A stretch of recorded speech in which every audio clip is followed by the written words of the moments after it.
This is episode 93 with Bassam Tarazi. Welcome to the Quarter Life Comeback Podcast, the show that empowers you to become the hero of your life's journey. With your host, Brian Tier.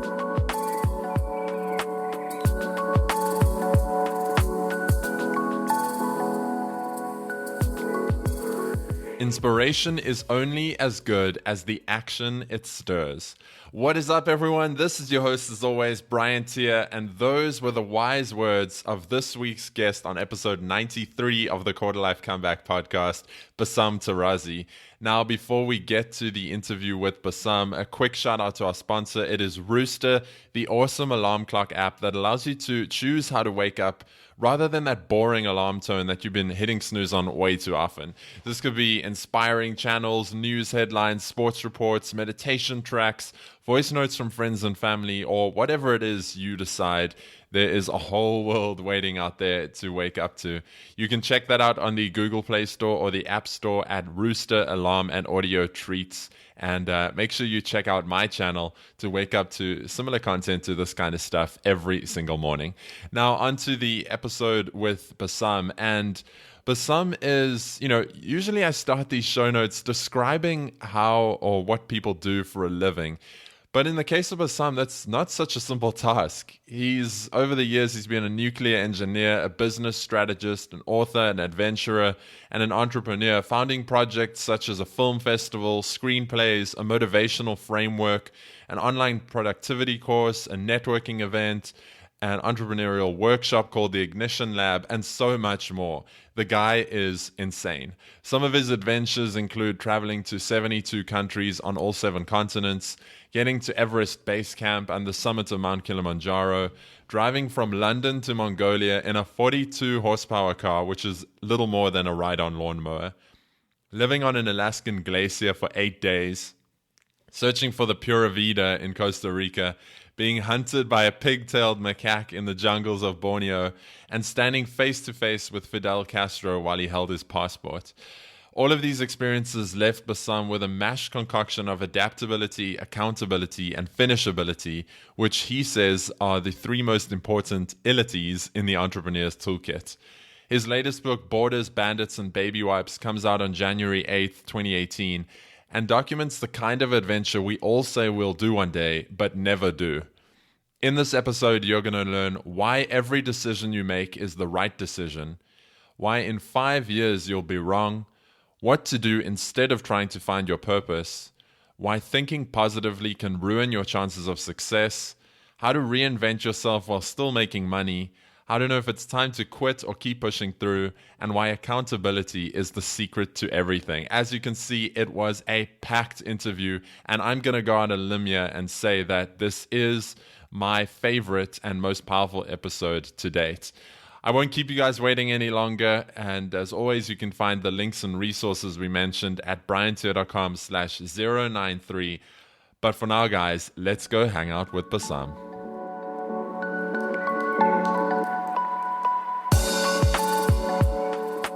Welcome back, everyone, and a huge welcome to today's guest. I'm excited to be speaking to Bassam Tarazi. Bassam, welcome to the Quarter Life Comeback.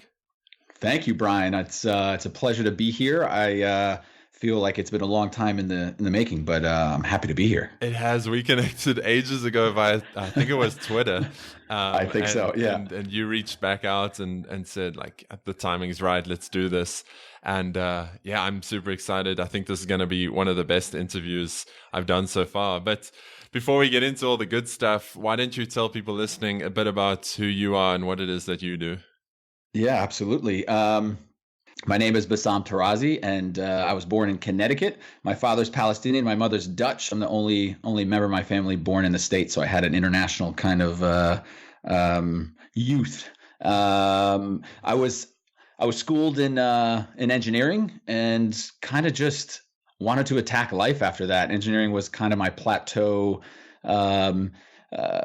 I would say start. I knew it was a good thing to have. And then I just became a student of the human experience. I really loved finding out why people did what they did, and what motivated some people, why would some people succeed, why some couldn't. And so just started writing about it.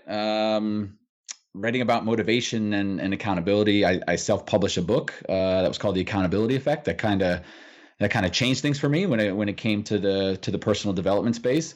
On the professional side, I was in business strategy for about 10 years for a construction company in New York, and did everything from people ops to communications to culture to brand and all that kind of stuff. So kind of worn a couple different hats. Have been a nuclear engineer in my life, have written screenplays, again, have done the corporate thing, and have also had my own business. So in the words of my grandfather, I'm trying to live an interesting life. I feel that's where I have the most fun. Yeah, and those are such wise words. But you glaze over that so quickly, like it's just so casual. But I mean, you went from nuclear engineer, and I also studied engineering, so I can relate to that kind of stuff. But you did, like, you wrote 2 screenplays, and you were in film production and mortgage banking and a green MBA and so many other things.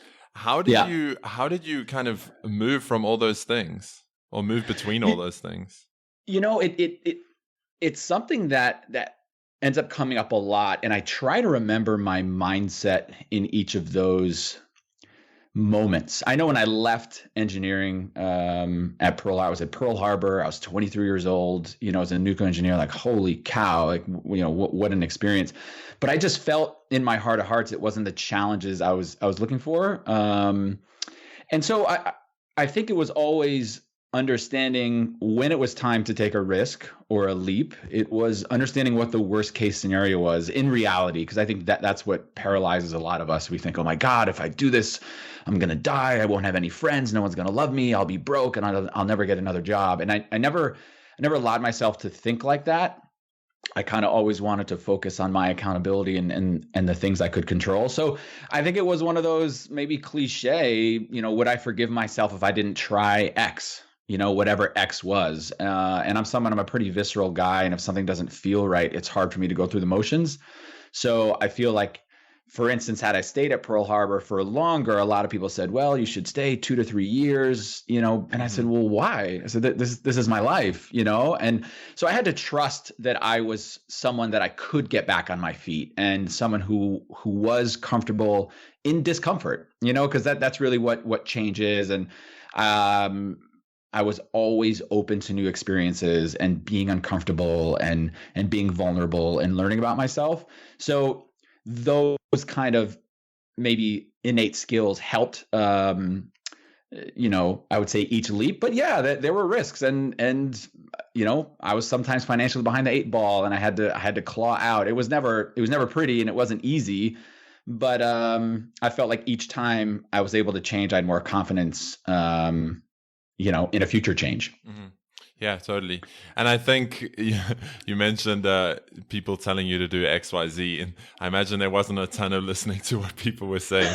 And I really love how there was such an awareness of what felt right and what didn't, and then kind of taking the step from there. And I think something that really stood out is how you mentioned, analyzing the worst case scenario.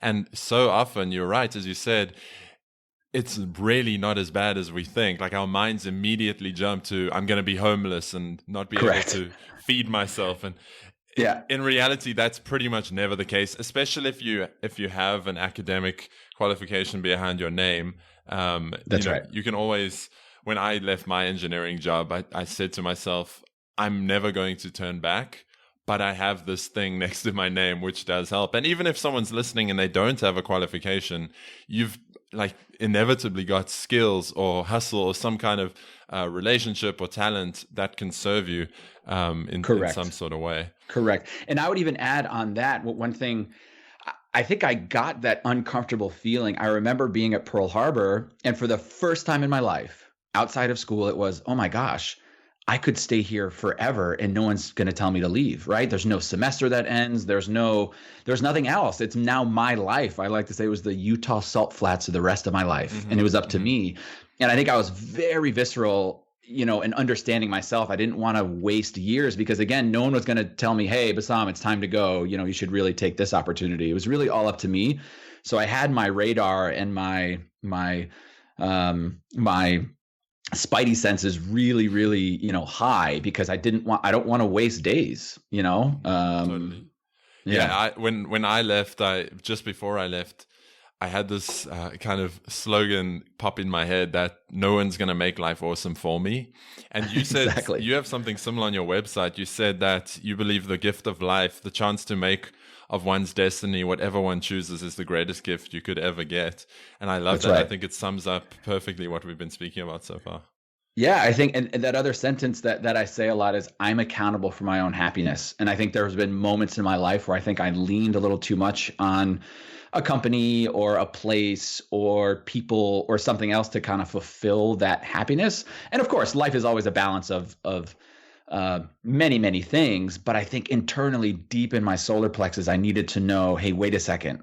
It is up to me to decide how I'm going to be accountable to my life and to my happiness. And of course, it doesn't mean you can just quit a job and, you're going to go run Google the next day, or no, I mean, there's, yes, you need to connect and you need to pay your dues, and there's always things that you need to do. But I think if you internally always have that drive, like, wait, what is it? What else can I do for my own happiness? Or how can I put myself in a better position than I was yesterday? And that's really it. It's all these incremental changes and games we have to play. Yeah, to me, the best part, the most exciting, fun part is that you may have a vision of what you think you're going to create when you move from one sort of one career lily pad to the next. But as soon as you start taking that step and meeting different people, all sorts of other opportunities open up. Absolutely. Like you could never have imagined beforehand. And that's, I'm so glad you said that. It reminds me of an analogy I used with someone who, let's say they have 3 possibilities. It's like a game show. Do you want door 1, door 2, door 3? And it's like, oh, well, I can only peek through each one and I can see down kind of a hallway of where I might go. And I would tell people, look, that hallway that you're looking down is imaginary.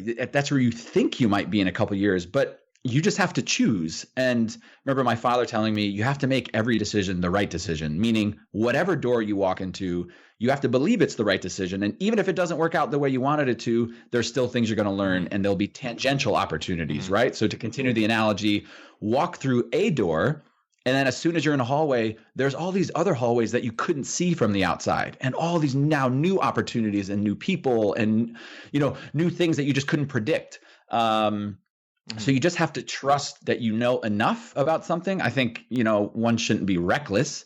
You should research as much as you can and gather as much information as possible. But eventually you just kind of have to walk through a door and trust, like you said, when these new opportunities come up, you'll assess them, as you would any other opportunity.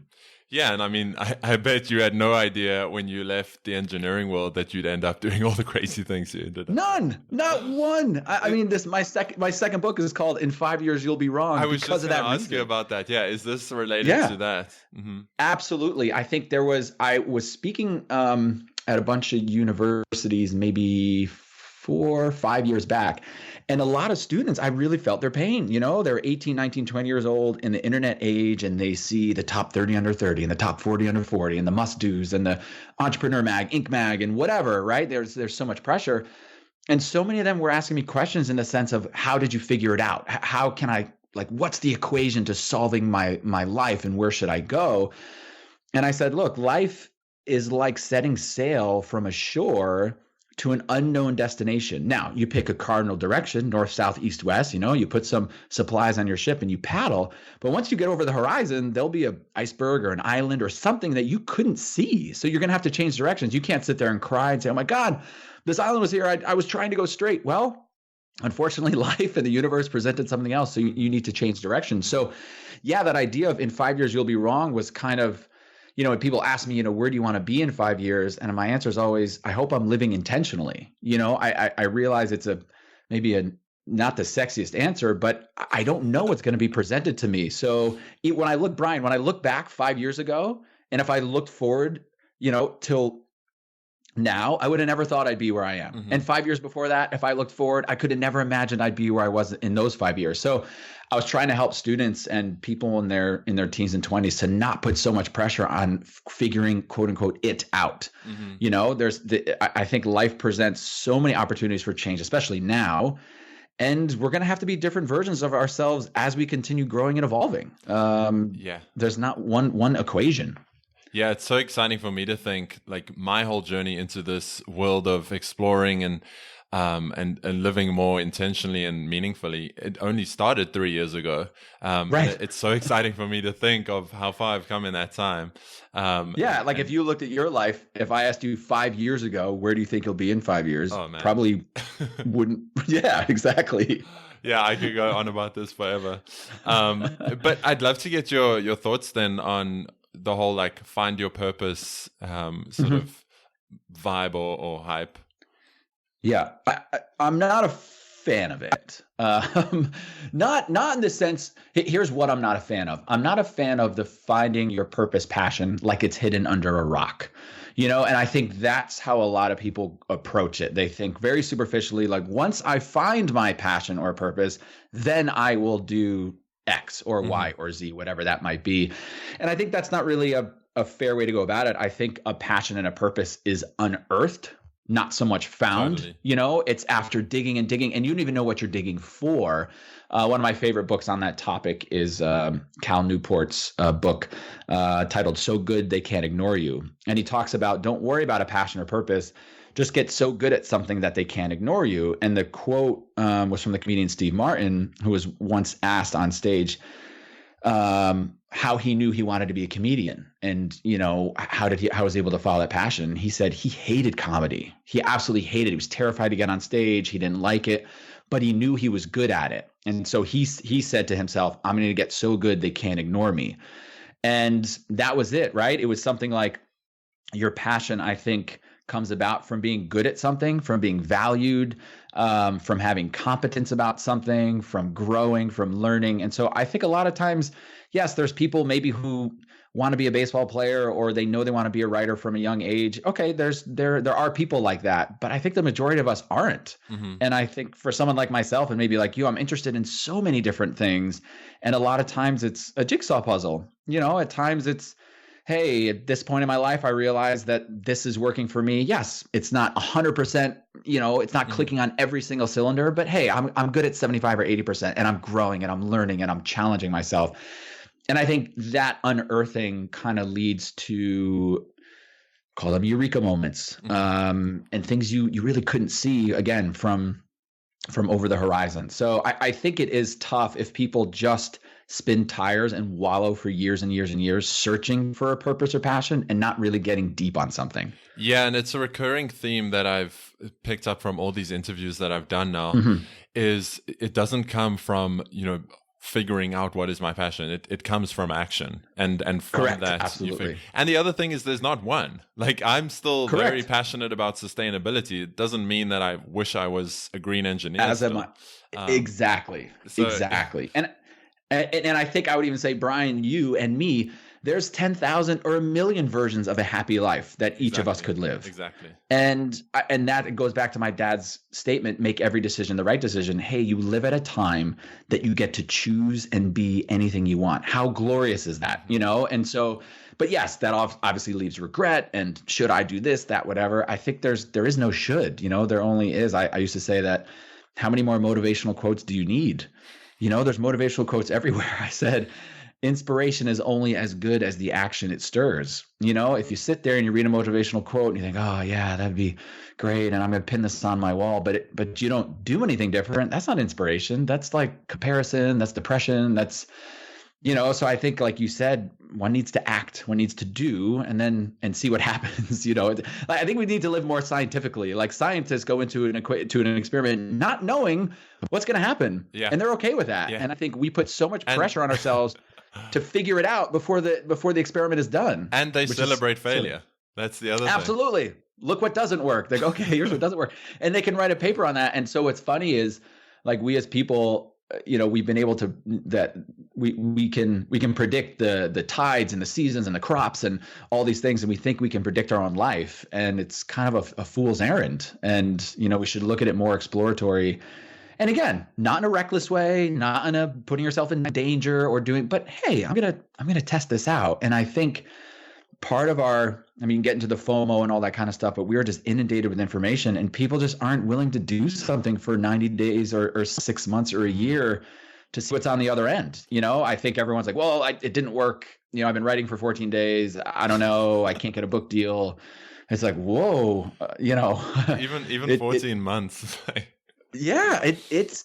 I used to say, you are what you do on a Wednesday night when no one's looking, and it's not the blog post, it's not the Instagram photo, it's not the award dinner. It's everything else. And if you can't find joy in those quiet moments or just in the discovery, then life becomes pretty difficult, because there aren't that many award shows and high fives and hand claps and all that kind of stuff to sustain any of us. Yeah.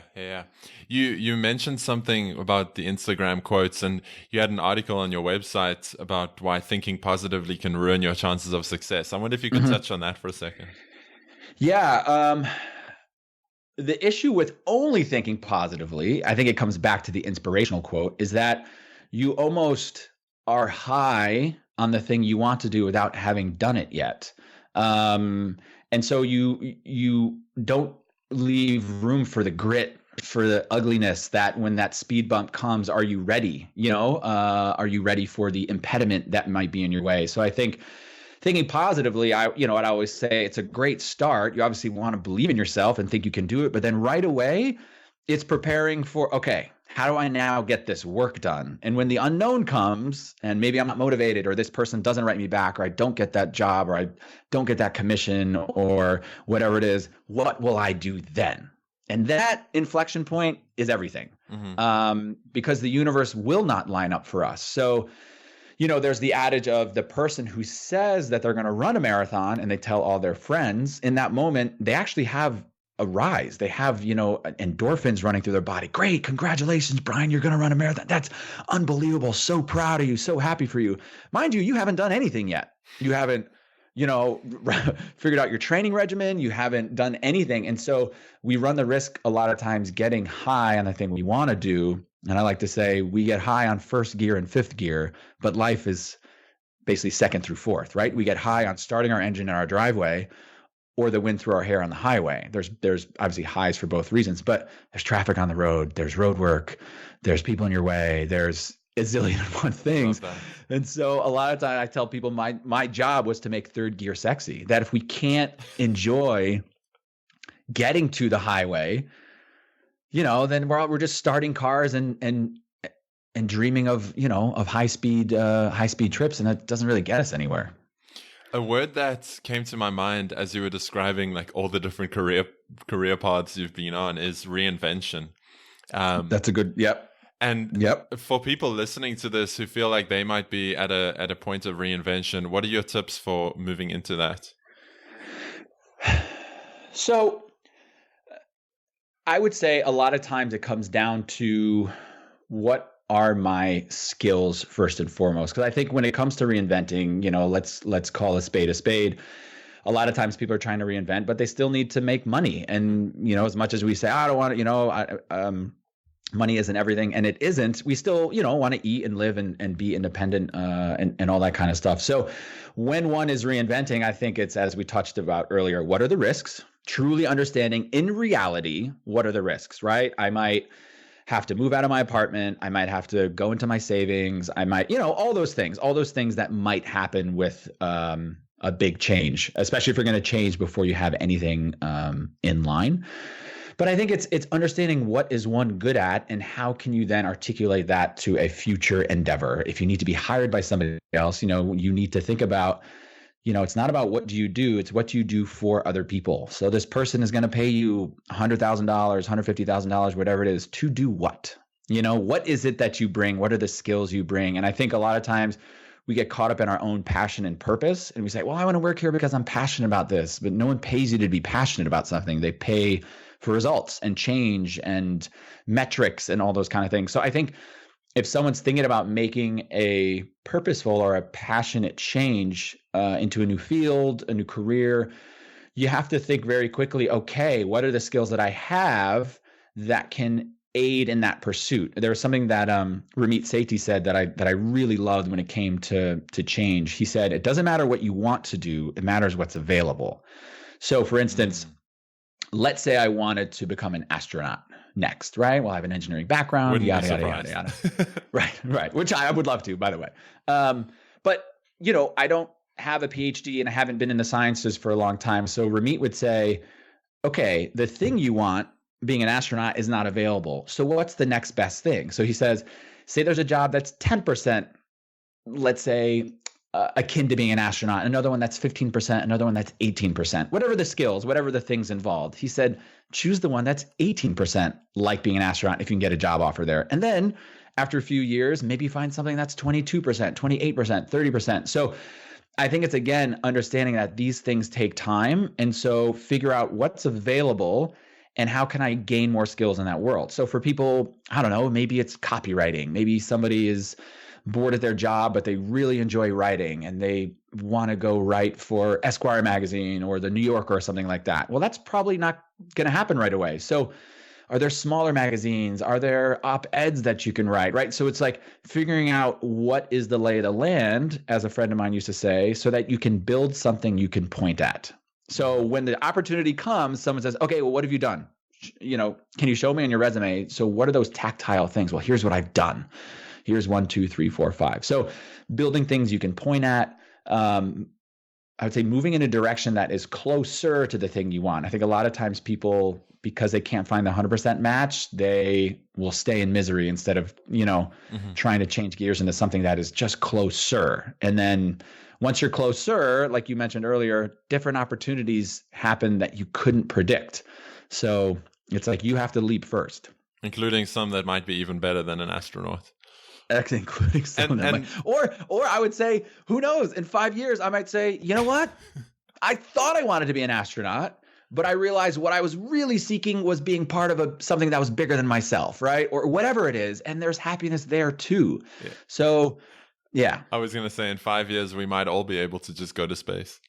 Exactly. Exactly. So what is it about? Correct. I think what your question is saying, what is it about being an astronaut that excites you? And I think when people ask those questions, kind of like the 5 whys, unearthing why they think they enjoy something, interesting answers percolate. And how do you know if it is time to kind of quit and move on, or if it's just time to knuckle down and push through? Yeah, that's the big one, right? The grit versus stick. For me, I mean, I like to go through different periods of discomfort. So I try not to give, let's call them the first signals of anxiety, too much kind of credit. I think maybe you're having a bad day, maybe something happened at work, there's other things going on. So I think I write a lot. I'm a very introspective guy, and I do something once a month that I call periscoping, where on the first of the month, I set aside a timer. I write for 45 minutes. How am I doing personally, professionally? How was my last month? Where was I? What was I doing? Who did I meet with? What was I feeling? And by doing this, I'm able to track how I feel. And so sometimes I might have just been in a rut. Oh man, April and May were weird. I was kind of in a weird place. Oh, this was why. It wasn't really work. I realized that whatever, I wasn't exercising, or my mother was sick, or something was happening. So I think we need to give ourselves time to kind of reflect on, is it the work? Is it not the work? Et cetera, et cetera. If it gets to a point, I mean, obviously, if someone is so uncomfortable and, you're losing sleep at night and it's not you and you're sabotaging work, or you don't care anymore and, you're letting down your coworkers or that kind of stuff, yeah, then that becomes something, whoa, there's really something brewing here. But I think a lot of people, again, it's that hot, quick thing. You're in a weird mood. You read this article that really inspired you and it's, okay, I'm quitting, or I'm going to do this other thing. And that should only be the start of researching and kind of introspecting. So for me, I write. I write a lot. And I know I've told a lot of people about this Periscope thing that I do. And then what I do at the end of the year on December 31st, I print them out. I pour myself a glass of scotch and I read my year.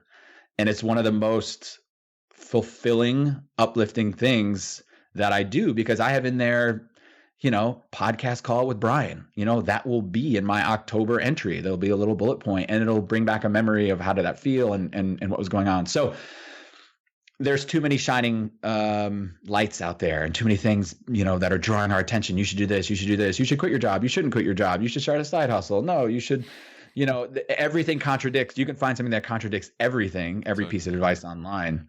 So, but I would challenge people to really sit with stuff and introspect and figure out why they think that something's not working. And a lot of times at work, to be honest, Brian, from the work I've done, I've asked people, well, have you talked to that person that you have a problem with, like your boss or someone else? And a lot of people don't, And so I would challenge people to have those uncomfortable talks if it is at work, and, see if you can reconcile and take the higher road. And a lot of times it's just, misunderstanding. A lot of times at work, they'd be like, oh, I didn't know you really had passion for that project. Yeah. Let me try to get you on that team. And all of a sudden things change. So I think make sure you exhaust your resources, and especially if you have a full-time job and you're going to be leaping into something that might not be so secure on the other end.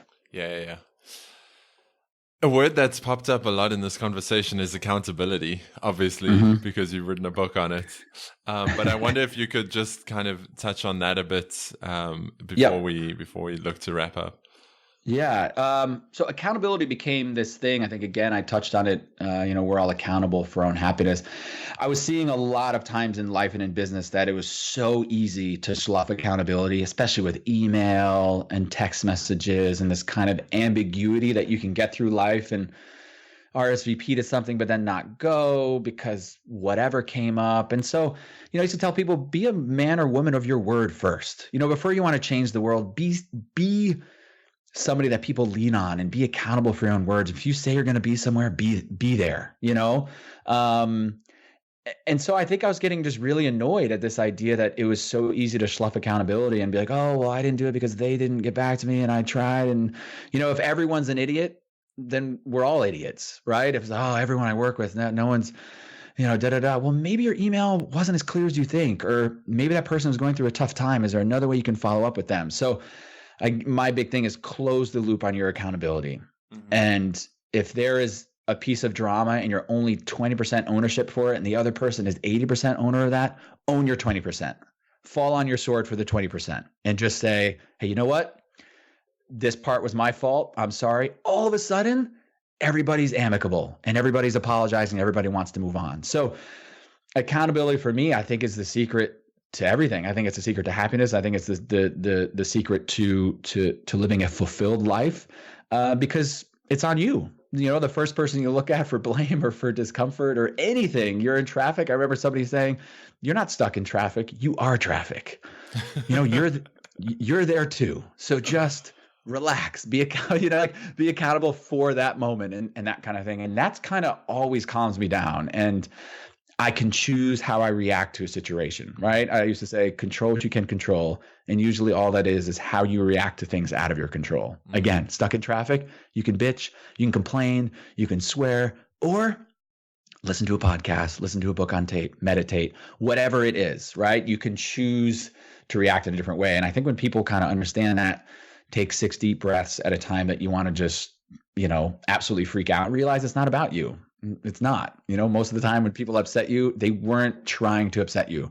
So how can we look at things in a different manner? And I think once you hold the accountability flag, you see things just differently in life, different opportunities. Again, I'm in a situation right now. I'm in Portland. I'm looking for really exciting opportunities, and I'm fleshing a lot of them out. And a lot of times I have to follow up tens of times, and meetings get pushed back. But I say, you know what? They're not thinking about me. It's okay. Here's how I have to stay on their radar. Here's other things I can do and all that kind of stuff. And it keeps me motivated because I know I'm still in control of something. I love it. And then you have a new book that's coming out with a very amusing title. Tell us about that.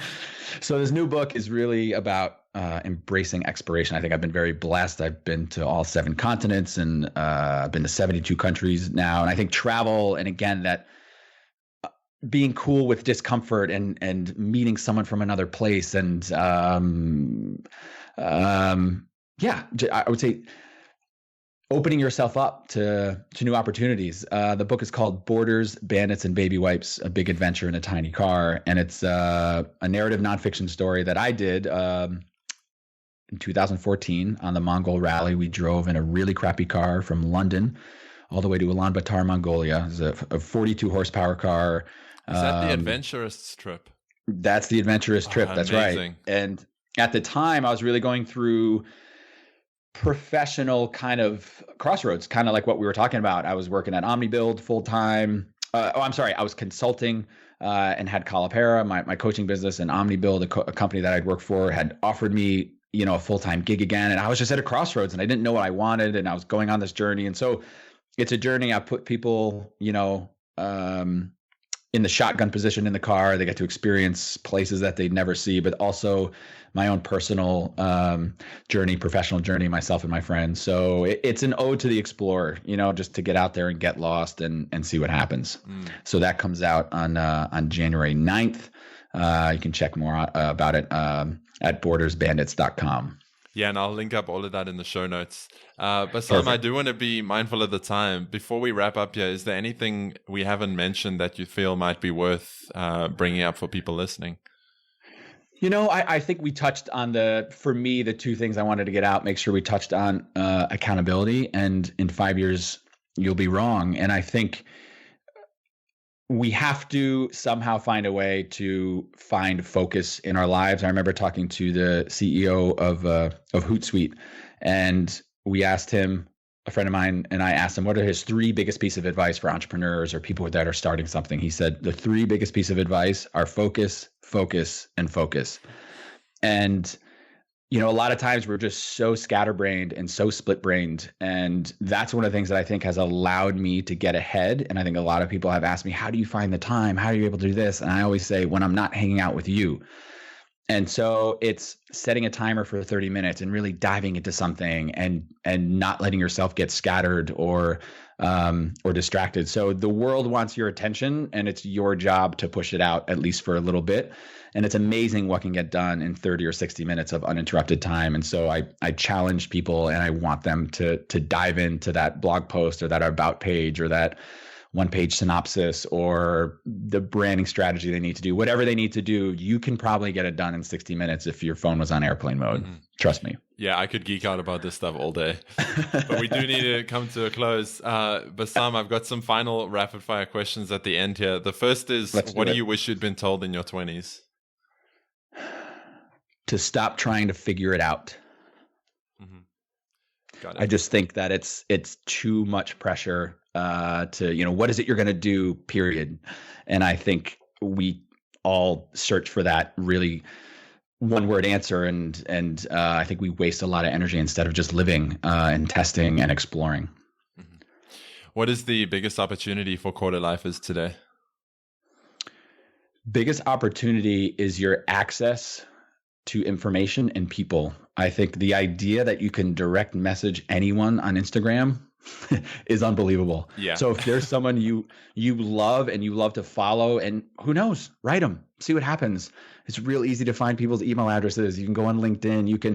You can do whatever you want. And I think people are so willing to help.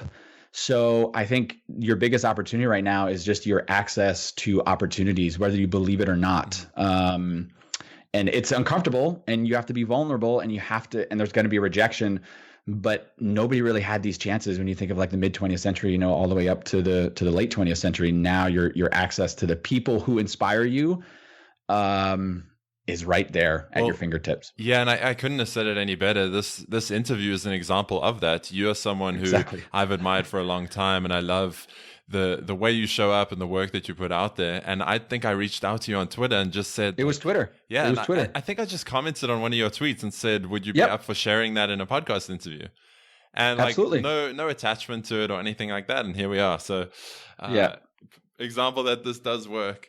Bassam, I have one more question. Before I get to that, where can people go to find out more about you and the book and all the other work you've got going on? Yeah. So my website right now is Calipera, COLIPERA.com. You can also go to Bassam.com. And then the book is going to be on bordersbandits.com. If you search for me, there's not many Bassam Tarazis out there. So if you type me into Google, you'll see a lot of my stuff. All right, got it. Before I get to the final question, I have to take a second to acknowledge you, Bassam, for coming on the show today and sharing your story. And more than that, just being such a vision and a sort of an icon for living an interesting and an exciting life. and treating life like an exploratory journey. I really love the way that you show up, as I said, and I appreciate you taking the time to come and speak to us today. The final question that I do have is, what one thing can listeners do this week to start creating their own quarter life comeback? One thing you can do this week. So I would break it even down to this day. I set up 2 columns in my book. I wish I could show you a photo of it. On the left side of the page, I have things that I'm going to work on in 30-minute segments. On the right side of my page are just things I have to get done. And intentionality is everything, because the world will gobble up all your focus if you allow it to. So I think for me, it is setting out, what is it that I want to accomplish today? And it doesn't, a lot of times it's not finish something, it is work on something. So you're not going to finish a book in one sitting, but can you give it 30, 60, 90 minutes of focus? And I think what it does, and why I even say on a daily basis, is once you start giving yourself permission to dive in, amazing things happen. So you first have to convince yourself that these 30 minutes are going to be worth something, because working on something for 30 minutes is 30 minutes you don't have to tomorrow. So that's really it. I think I wouldn't aim too far in the future. I think a lot of times people are just, they're trying to find out ways to gain some motivation. And I think being accountable for your own minutes is something that just creates an amazing sense of positivity and control. And when I look at my notebook at the end of the day and I'm like, whoa, I had 3.5 hours of uninterrupted work that I got done. That's pretty good.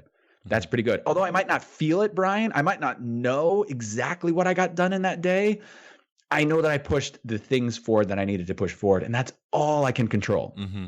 So totally. I want people to understand that when you're waiting on the world to get back to you, that's when you start feeling really uncomfortable and anxious and all that kind of stuff. And just ask yourself, before you watch that Facebook video, before you go and read whatever garbage website that we all, for me, it's sports, and I'll sometimes, I'll get too caught up into it. What is it that I can do intentionally instead of that to just gain back a little bit of control? Bassam Tarazi, thank you so much for coming on the Quarter Life Comeback. Thank you, Brian. It was an absolute pleasure. So there you have it, guys and girls. That wraps up episode 93. And again, I will say my favorite episode of the Quarter Life Comeback podcast.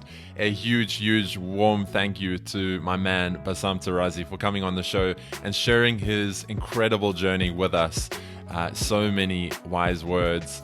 And if you like this one as much as I did, please share it around with your friends on social media and shoot me a tweet at Brian Tier to let me know your biggest takeaway. How do I pick a takeaway from that episode?